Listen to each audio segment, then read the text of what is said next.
Hello everyone, ಎಲ್ಲರೂ ಹೇಗಿದ್ದೀರಾ? ನಾವು ಪೇಂಟ್ ತೊಗೊಳ್ಲಿಕ್ಕೆ ಅಂತ ಹೇಳಿ ಅಂಗಡಿಗೆ ಹೋಗಿದ್ವಿ. ಸೆಲೆಕ್ಟ್ ಮಾಡೋದ್ರಲ್ಲಿ ಸಾಕಾಗೋಗಿತ್ತು. ನಾನು ಹೇಳಿದ್ದೆ ಅಲ್ಲ ನಿಮಗೆ ಲ್ಯಾವೆಂಡರ್ ಕಲರ್ ಅಂತ. ಆ ಪೇಂಟಿಗೆ ಸರಿ ಹೋಗುವಂತೆ ಕಬರ್ಟಿಗೆ ಪೇಂಟ್ ಹೊಡಿಲಿಕ್ಕಿತ್ತು. ಹಾಗಾಗಿ ಯೆಲ್ಲೋ ಕಲರ್ ಸೂಟ್ ಆಗುತ್ತೆ ಅಂತ ಅಂದ್ಕೊಂಡೆ. ನನಗಂತೂ ಫುಲ್ ಕನ್ಫ್ಯೂಷನ್ ಇತ್ತು. ಲ್ಯಾವೆಂಡರ್ ಕಲರಲ್ಲಿ ಯಾವ ಟೈಪಿನ ಲ್ಯಾವೆಂಡರ್ ಕಲರ್ ಬೇಕು ಅಂತ, ಬ್ಲೂ ಮಿಕ್ಸ್ ಇರುವಂತಹ ಲ್ಯಾವೆಂಡರ್ ಬೇಕಾ ಅಂತ ನೋಡ್ತಾ ಇದ್ದೆ. ಆ್ಯಂಡ್ ಅದಾದಮೇಲೆ ಪೇಂಟಿಂಗ್ ಕೆಲಸವನ್ನು ಸ್ಟಾರ್ಟ್ ಮಾಡೋಣ ಅಂತ ಹೇಳಿ ಅಂದ್ಕೊಂಡೆ. ಮನೆಗೆ ಬಂದು ಕೂರಲಿಕ್ಕೆ ಪುರ್ಸೊತ್ತಿಲ್ಲ, ಪೇಂಟಿಂಗ್ ಕೆಲಸವನ್ನು ಸ್ಟಾರ್ಟ್ ಮಾಡೋಕ್ಕೆ ಹೊರಟೆ. ಆ್ಯಂಡ್ ಸ್ಟಿಕ್ಕರ್ಸ್ಗಳನ್ನು ಪೇಂಟಿಂಗ್ಗಳನ್ನು ತೆಗೆದಾಗಿರಲಿಲ್ಲ, ಹಾಗಾಗಿ ತೆಗೆಯೋಕ್ಕೆ ಸ್ಟಾರ್ಟ್ ಮಾಡಿದೆ.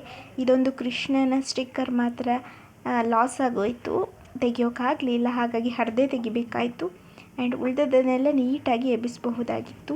ಈ ಸರಿ ಹಿಂದುಗಡೆ ಕೂಡ ಪೇಂಟ್ ಕೊಡೋಣ ಅಂತ ಹೇಳಿ ಅಂದ್ಕೊಂಡ್ವಿ.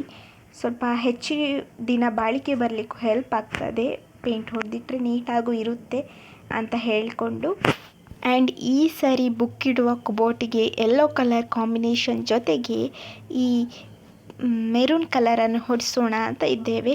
ಮೆರೂನ್ ಕಲರ್ ಮೊದಲೇ ಪ್ಲ್ಯಾನ್ ಬಂದದ್ದು, ಮೊದಲಿದ್ದದೇ ಚೆನ್ನಾಗಿತ್ತಲ್ಲ, ಯೆಲ್ಲೋ ಮತ್ತು ಮೆರೂನ್ ತುಂಬಾ ಚೆನ್ನಾಗಿ ಮ್ಯಾಚ್ ಆಗ್ತಾಯಿತ್ತು ಅಂಥೇಳಿ.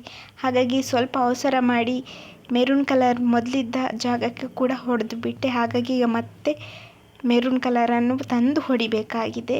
ಪೇಂಟಿಂಗ್ ಕೆಲಸ ಸ್ಟಾರ್ಟ್ ಮಾಡಿದರೆ ಮುಗಿಸೋವರೆಗೂ ನೆಮ್ಮದಿನೇ ಇರಲ್ಲ.